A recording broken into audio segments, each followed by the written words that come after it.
Глава 111. И все же, хотя принц уже явно обрел способность рассмотреть даже листья на ветвях деревьев вокруг, лицо темной фигуры все время казалось размытым, будто тварь окружила себя клубами черного демонического тумана. Веер Повелителя Ветров представлял собой магический артефакт высшего ранга, способный одним взмахом развеять демонический туман, сделать мир чище и светлее. Заполучив от Ши Цинсюаня заклинание для управления артефактом, принц мысленно его произнес и взмахнул веером. На ровном месте поднялся ураган, взметнувший круговерть из сухих листьев и даже выдравший с корнем несколько слабых ростков деревьев. Такую мощь нельзя назвать незначительной. Жаль только, что поток ветра ушел немного вкривь и не достиг намеченной цели. Все-таки магическим артефактом не так-то просто повелевать, да и к тому же принц не являлся настоящим владельцем веера Повелителя Ветров, поэтому у него не получалось пользоваться им так же мастерски ловко, как Ши Цинсюаню. Трудно было верно выстроить направление и мощь атак, которые выходили то слишком сильными, то чересчур слабыми, то наносили, а то и вовсе били в противоположном направлении. Обнаружив данный факт, Селянь решительно отбросил бессмысленные попытки и сменил тактику. Принц с хлопком закрыл веер и воспользовался им как оружием, начал в бешеном темпе наносить противнику удары, затем вновь со свистом распахнул, покрыл край веера тонким слоем божественного сияния, тем самым превратив бумажный веер в стальное лезвие, способное резать кость, и бросился в атаку под свист рассекаемого воздуха и холодные вспышки. Ши Цинсюань, примерно догадываясь, что происходит, чуть не плача взмолился: «Ваше Высочество, вы точно ничего не перепутали? Это ведь магический артефакт, а вы пользуетесь им как оружием. Какое напрасное расточительство, все боги войны имеют эту дурную привычку». Несмотря на крайнюю занятость, Селянь все же смог улучшить момент, чтобы невозмутимо бросить. Невелика разница, в тоне Хуачена послышалось больше тяжести. ГГ, Селянь понимал, чего хотел от него Хуачен, почему так торопил. Поэтому стал озираться по сторонам прямо в процессе битвы. Кругом разворачивались живописные виды гор, и вот имелись беседки и павильоны, террасы и башенки, но совершенно ничего особенно запоминающегося, поэтому никак не получалось определить, где же они находятся. Тем временем истинный божок-пустослов, заметив, что принц озирается по сторонам, примерно догадался о его цели и вдруг высказал: «Ты не Ши Цинсюань». Селянь не замедлился ни на мгновение, при этом мысли в его голове замелькали быстрее молний. В подобной ситуации он не должен был так скоро догадаться о перемещении души. Как ему сразу удалось определить, что я не Ши Цинсюань? А неважно, продолжим битву. В бою принц оставлял гуманность в стороне и, должно быть, довел башка пустослова до последней черты, раз тот, не в силах выстоять, прокричал: «Ты прямо сейчас упадешь», как и предполагалось, он решил одолеть Селяня своими ядовитыми пророчествами. Однако принц будто и не слышал, только удары стали еще более жестокими. Тогда божок-пустослов снова выкрикнул: «Ты потерпишь поражение», Селянь усмехнулся: «Я терпел поражение 800 лет назад, куда уж может быть хуже. Еще парочка проигранных боев ничего не изменит. Оставь надежду. Что бы ты мне ни говорил, это не возымеет действия». Принц услышал голос Хуачена: «ГГ, если не можешь определить, где сейчас находишься, тебе нужно лишь при помощи веера Повелителя Ветров поднять в небеса столб урагана, так я смогу понять, где ты, вот так удача». Селянь подумал о том же способе.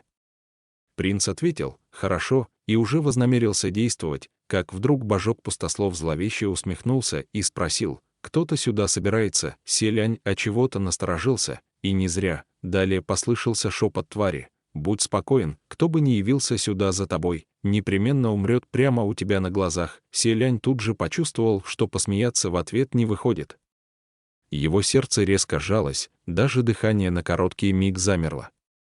В следующую секунду он, сам того не ожидая, выплюнул: «Закрой пасть». Башку пустослову снова досталось за секунду около полусотни пинков от принца, каждый ровно по голове, так что у того не было возможности ни слова больше сказать, но все же получилось сделать вдох. Вдох, полный удовлетворения, будто бы он учуял запах божественного лакомства.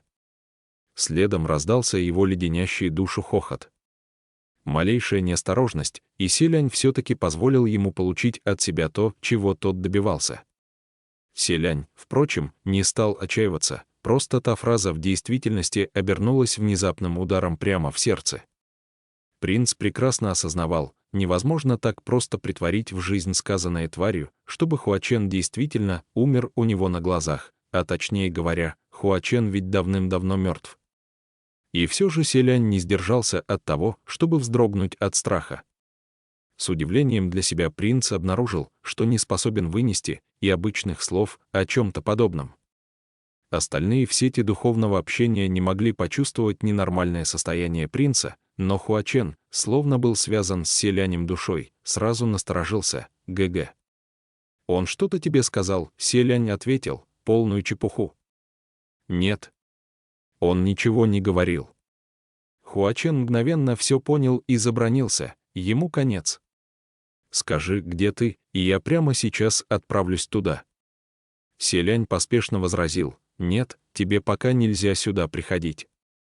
«Ни в коем случае нельзя, Хуачен. Скажи мне, Ши Цинсюань, извините за беспокойство, но я ведь так и знал, что вы втайне обменялись паролями для духовного общения. Ваше Высочество, вы не замечаете. Вы ошиблись сетью». Ошиблись сетью, Селянь только сейчас понял, что с тех самых пор, как он применил заклинание перемещения души, Хуачен общается с ним посредством личной сети, при этом сам принц, весь вовлеченный в сражение с тварью, а потом и немного выбитый из колеи, совершенно не заметил, как отправил ответ Хуачену в общую сеть. Теперь, можно считать, факт его тайного общения с князем демонов окончательно раскрылся. Но сейчас Селяню было не до смущения, он ответил: «Все в порядке, дайте мне еще четверть часа, и я с ним разделаюсь». Затем он вновь вставил в уши затычки и бросился в атаку еще ожесточеннее, всеми силами сосредоточившись на битве с истинным башком-пустословом. Он и представления не имел, что тем временем происходило в поселке Богу. Хуачен, услышав его последнюю фразу, ни слова не говоря нанес удар наотмашь, от которого Мин и впечатала в землю на 3 чи, затем сразу переключился на Ши Цинсюаня, который сейчас занимал тело Селяня. «Меняйся обратно». Ши Цинсюань и сам решил поменяться сразу же, как только оказался здесь, а теперь и вовсе заголосил: «Собиратель цветов под кровавым дождем, что ты делаешь?» «Я прямо сейчас поменяюсь, его высочество, наследный принц, всего лишь вызвался мне помочь. Я бы понял, если бы ты меня ударил, но Мин Сюна за что?» Однако Ши Цинсюань сразу же припомнил, что это тело принадлежало Селяню, и, конечно же, Хуачен не станет его бить. И если уже непременно нужно на ком-то выместить злость, то единственной кандидатурой оставался Мин. Селянь тем временем как раз находился в пылу битвы, когда Ши Цинсюань вдруг позвал его по сети духовного общения: «Ваше Высочество, не затруднит ли вас снова заткнуть уши и отбежать от него подальше? Я собираюсь поменяться обратно, ваше превосходительство, вы справитесь, в бою с ним у меня точно нет шансов, но убежать я все же способен». Поэтому Селяню пришлось пинком отбросить башка пустослова на несколько чжанов, затем развернуться и припустить во весь опор, словно от этого зависела его жизнь. «Подождите, вам не придется убегать». Вновь обратился к Ши Цинсюаню принц. «Я сейчас установлю для вас защитное магическое поле. Ваше превосходительство, нет ли у вас при себе каких-нибудь магических приспособлений с защитными свойствами? Если нет артефактов, драгоценности тоже сгодятся». Едва услышав вопрос, Ши Цинсюань второпях ответил: «Драгоценности. Есть, посмотрите на шею, там висит замок долголетия, он подойдет». Селянь в самом деле нашарил на шее Ши Цинсюаня тяжеленький золотой амулет искусной работы, сияющий роскошью. «Есть.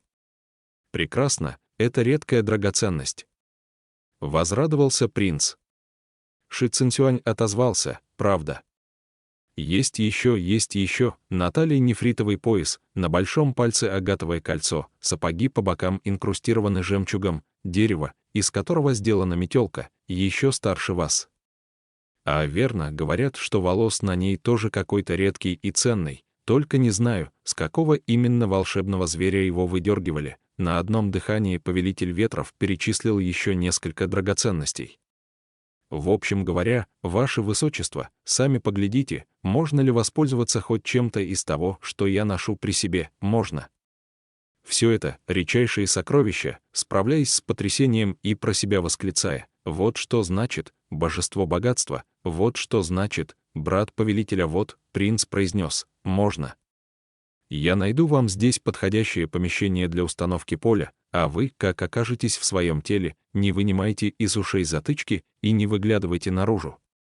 Сидите внутри, никуда не выходите, ждите нашего прибытия. Ши Цинсюань прямо-таки разрыдался: ваше высочество, вы такой надежный товарищ. Благодарю вас. С сегодняшнего дня вы мой второй лучший друг.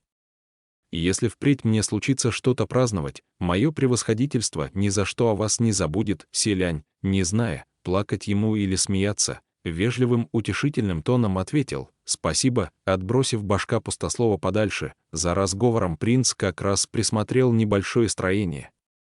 Влетев внутрь, он махнул рукой, и все окна и двери сами собой плотно закрылись.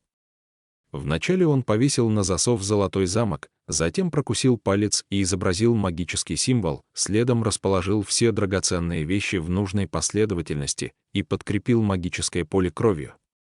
Вся череда действий уложилась в наикратчайшее время, после чего принц уселся в центр комнаты, закрыл глаза и скомандовал: 1, 2, 3.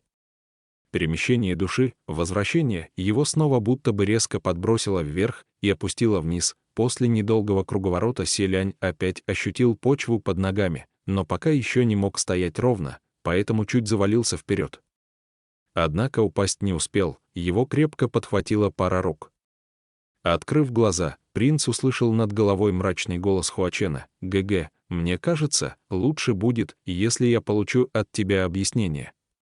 Селянь, схватившись за него, выпрямился и только хотел заговорить, как вдруг заметил, что кого-то не хватает, и спросил: «А где повелитель земли?» Хуачен ответил: «Не знаю». Селянь оторопел: «Не знаешь».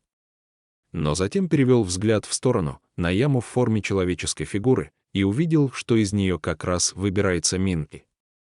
Не найдясь, как реагировать на увиденное, на несколько секунд принц онемел, покуда в сети духовного общения не послышался удивленный вздох Ши Цинсюаня, а сердце Селяня сжалось.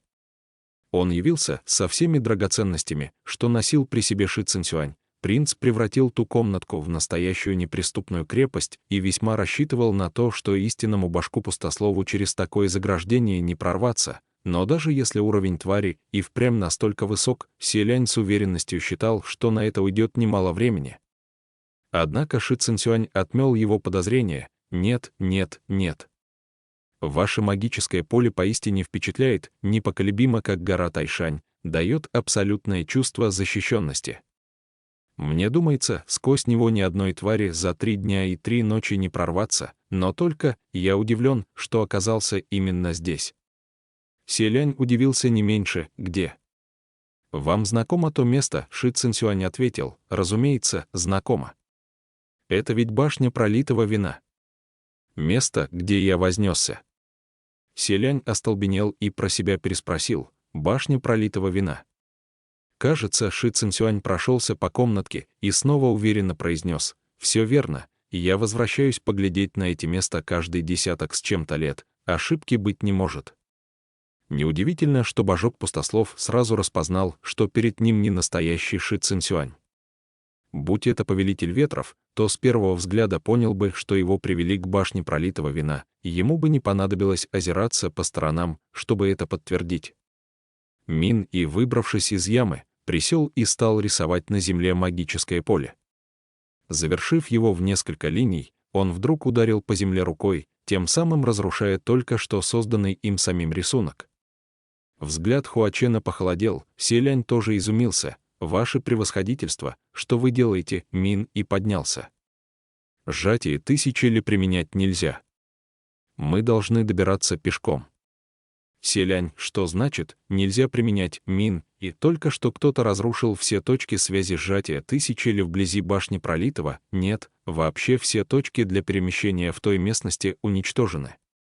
Совсем недавно Ши Цинсюаня перенесли к башне пролитого вина именно при помощи сжатия тысячи ли, сомнений нет. По всей видимости, как только Ши Цинсюань спрятался в том здании, божок пустослов среагировал поразительно быстро, подстроил все так, чтобы ограничить их передвижение. Все равно, что тоннель, проходящий сквозь огромную гору, завалило камнями. Теперь никто не сможет переместиться к башне пролитого вина при помощи сжатия тысячи ли.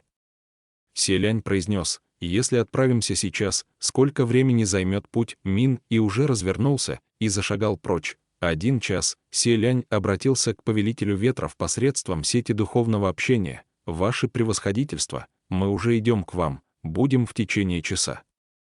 Оставайтесь на месте и ждите, пока мы придем за вами.